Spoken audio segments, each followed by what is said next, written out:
You're listening to Four Things to Know, a WCCO daily news podcast. Today is Tuesday, March 24th. I'm Maria Lizignoli. I'm Johnny Connor. Thanks for listening to Four Things to Know. Our top story today. The state of Minnesota has filed a lawsuit against the Trump administration over 3 shootings in Minneapolis.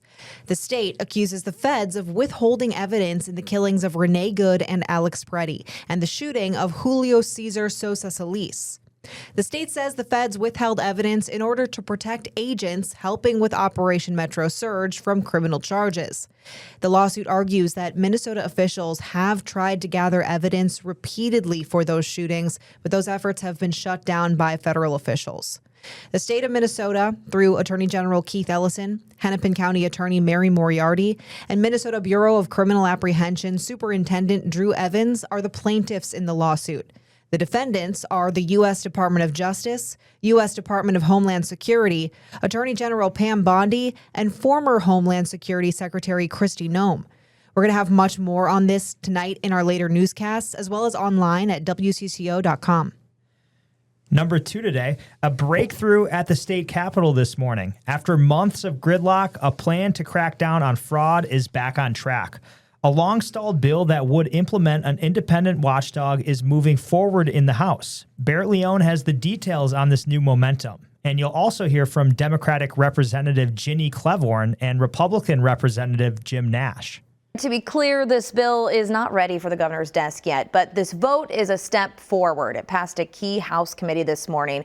After a serious standoff, lawmakers spent the last few months debating how this watchdog agency should operate, making its future uncertain. But now there's a chance it could still become law this session. This bill would establish a state office of inspector general with authority to investigate fraud, waste, and abuse within state programs.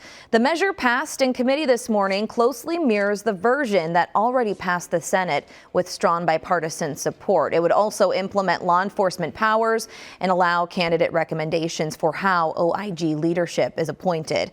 Despite today's vote, some members are still concerned about some of the provisions, like doubling up on the resources with the Office of Legislative Auditor and where office funding will come from. I will agree to allow this bill to go out of committee today to Judiciary, where these issues still need to be fixed. I will not commit to a floor vote until these really important issues are fixed. Thank you to my team, who has held firm on a lot of the things that had to stay in this bill and have made it so that this bill is going to leave this committee in a better condition than it showed up in. Again, a similar measure has already passed in the Senate. DFL Senator Heather Gustafson, the author of that bill, says she's happy to see the House moving in that same direction, and she looks forward to working with her legislative colleagues to get it across the finish line. The bill now heads to the House Judiciary, Finance, and Civil Law Committee next. Number 3 today, Minnesota is one of several states that honor Cesar Chavez Day next Tuesday, on his birthday. But in the wake of new allegations, lawmakers are fast-tracking an effort to undo that. Here's Caroline Cummings from the Capitol. Since 2014, Minnesota has formally recognized Cesar Chavez Day to remember the late civil rights and labor leader and the movement that followed. But a New York Times investigation last week, in which allegations surfaced that Chavez sexually abused young girls for years, sent shockwaves across the country, leading to local and state officials rushing to cancel Chavez-related events and repeal laws honoring a day in his memory. The legislature here is pushing ahead to remove its own law from the books before March 31st, when the holiday arrives. The Minnesota House suspended the rules to bypass the committee process and immediately passed the bill late yesterday with unanimous support. And today, a Senate panel advanced its own version of the bill, and now it's teed up for a vote in that chamber, too. As for what's next, California is racing to rename it Farm Workers Day. Minnesota doesn't have any such plans right now, only to repeal the law.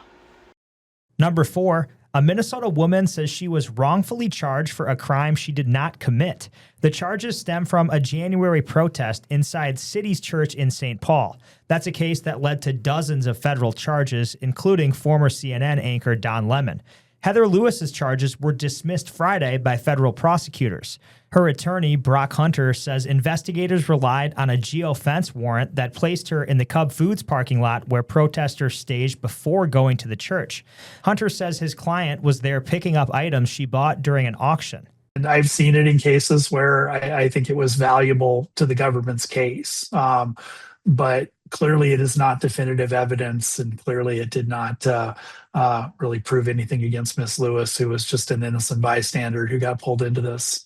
Cases like these are adding to the growing debate about the constitutionality of geofence warrants. The U.S. Supreme Court will hear a case next month. Here in Minnesota, a group of bipartisan lawmakers proposed a bill to ban it except in emergency scenarios. This specific case really is about a wrong place, wrong time. Yeah, so basically her phone, her location showed that she was in the Cub Foods parking lot. Mm-hmm. Coincidentally, where that Cub Foods was where those protesters were gathered. So investigators thought she was a part of it. She wasn't even protesting. She was there, her lawyer says, to pick up an item that she bought at an auction.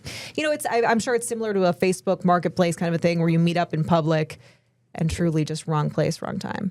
Wild story there. We'll definitely keep an eye on it and keep you updated. Those are the 4 things to know today. Now let's check in on our next weather forecast. From the Next Weather Center, I'm meteorologist Joseph Dames. For your Tuesday, well, it's above average. That's nice, but it is going to be cloudy. We have highs today topping off at 55 degrees. We'll keep clouds in the forecast, a little bit of sunshine, filtered sunshine in the forecast today, but it will remain dry. Tonight, cloudy, temperatures in the 40s, and then we get back to the 60s and nearly 70 degrees for your Wednesday forecast. And now, here's more to know. New details after 2 separate stabbings in the metro. One happened at an apartment building in the Phillips neighborhood around 8 p.m. Monday. When police arrived, they say they found a man in the lobby who'd been stabbed. Investigators believe this stemmed from a fight inside the apartment. The other person inside that apartment was eventually arrested. Now, the other stabbing happened nearly 40 minutes after the first at a home a few blocks west of Phelps Field Park. Police say when they arrived, they found a man there with a serious stab wound. A few blocks from there, police picked up a woman who was also hurt. Investigators believe this was a domestic dispute. Both were taken to hospitals and then booked into jail.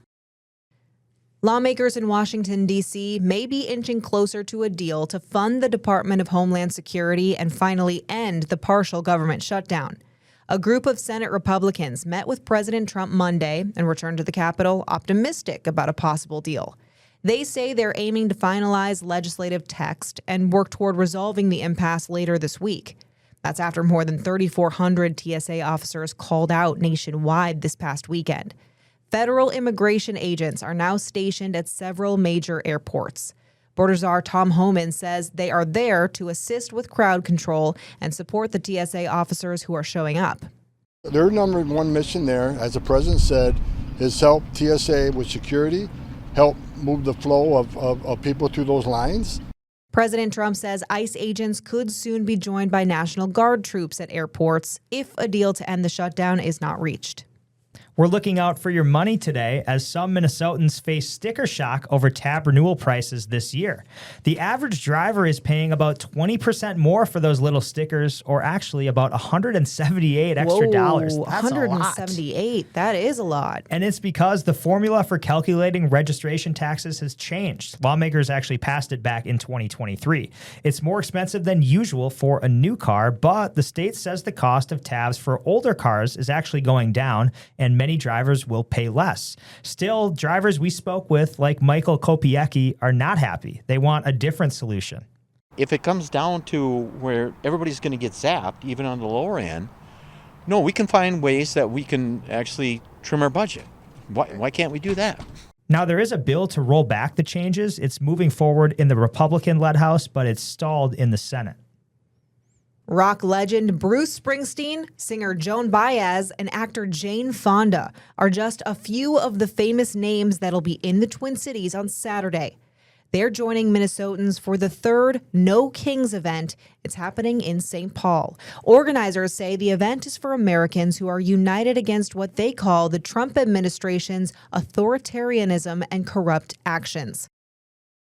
A final resting place is at major risk. Scandia Cemetery in Duluth is crumbling into Lake Superior. And get this, exposing human bones along the shoreline. What? That's wild. I mean, this is a nearly 150-year-old cemetery, and it sits just steps from Glen Sheen Mansion, which is a major tourist destination. I actually went to a wedding there just last fall. The county says it does not typically take responsibility for private cemeteries, but the human remains are a health hazard. Scattered bones need to be routinely collected, stored, and identified, and relatives need to be notified. The county is requesting more than $2.5 million from the state to build a concrete retaining wall. And this is the second time the county has tried to secure the funding. Can you imagine just walking along Lake Superior Shore and just seeing like a human bone? That's crazy. So basically the cemetery or the lake is eroding into the cemetery. Yeah. That's insane. That is crazy. And what do? You just need to build up a some sort of a barrier, I suppose. And the thing is, a lot of these cemeteries, I mean, are so old. So like 150 years. So the landscaping that they used back then, probably, I don't know if it wouldn't be code now or what. Who knows? Or just with rising, the winters. And, exactly. Like climate change, impacting the shorelines. That is wild. Yeah, that would be quite the sight to be there in Duluth on a beautiful vacation, a tourist destination, and to see something like that. Wow. Let's talk sports. The Golden Gophers men's hockey team, they have a new hockey coach. Brett Larson was named the next head coach at the University of Minnesota. He previously coached the St. Cloud State Huskies from 2018 through this past season. Now, his contract is for 5 seasons. That's what the U of M said today. Now, we are expecting to hear more from the team later today, so we'll have more coverage tonight in sports. Maxie will definitely be at that presser. But a lot going on at the U of M these days. And speaking of the U of M, it's time for the Sweet 16 in this year's March Madness. Oh, yeah. And we now know who the Gopher women's are facing off against on Friday night. UCLA, who we predicted, Maria. Yes, definitely. They're headed to the Sweet 16 for the 4th year in a row, so it's a big matchup. They're the top-seeded team. They beat Oklahoma State last night and secured their spot against the Gophers. So that game is set for Friday night at 6:30. I can guarantee bars will be packed with Absolutely. Minnesota fans cheering them on. First time since 2005. That's incredible. That's more than 20 years. And the celebration, we talked about it yesterday, but that was cool. You definitely got to check that out. I'm excited. And the Wild back in action tonight. They're in Tampa. That sounds nice. Taking on the Lightning. That's at 6:30 tonight.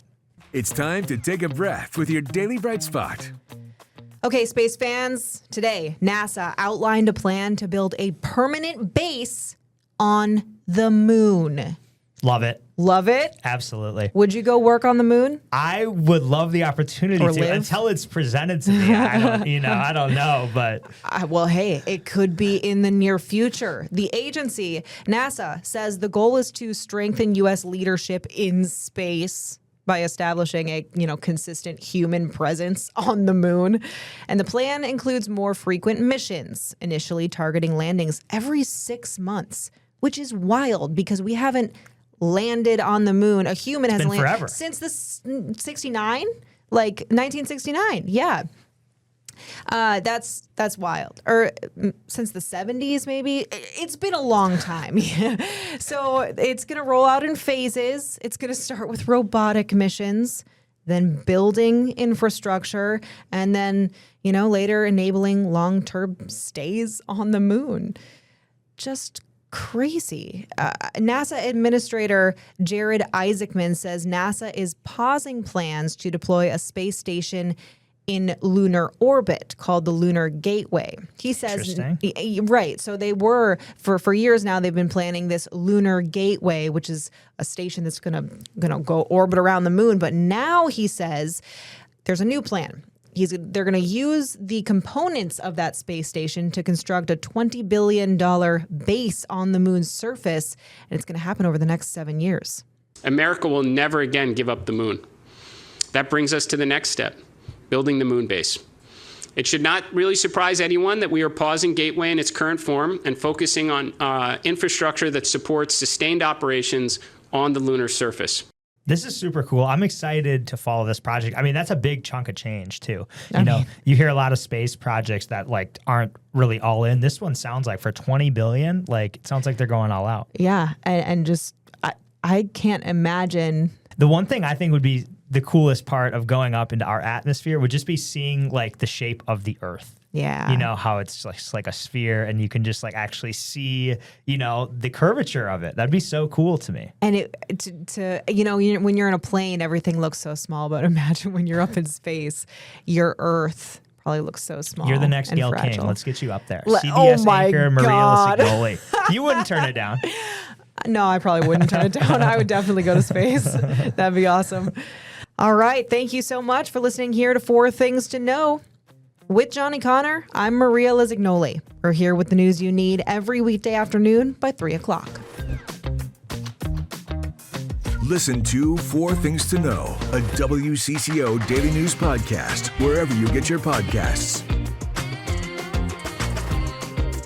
I'm Maria Lisignoli, and this podcast comes to you from the WCCO podcast studio. I'm Johnny Connor, and this is where you'll find the latest news of the day with us on 4 Things to Know. I'm Mariel Mose, and I bring you the stories behind the female athletes redefining the game on Women in Sports. I'm Adam Duxter. Join me for a deep dive into faith and what it means to Minnesotans around the state on Bigger Than Belief. Stay in the know on the go with the WCCO podcast studio. Go to WCCO.com/podcasts.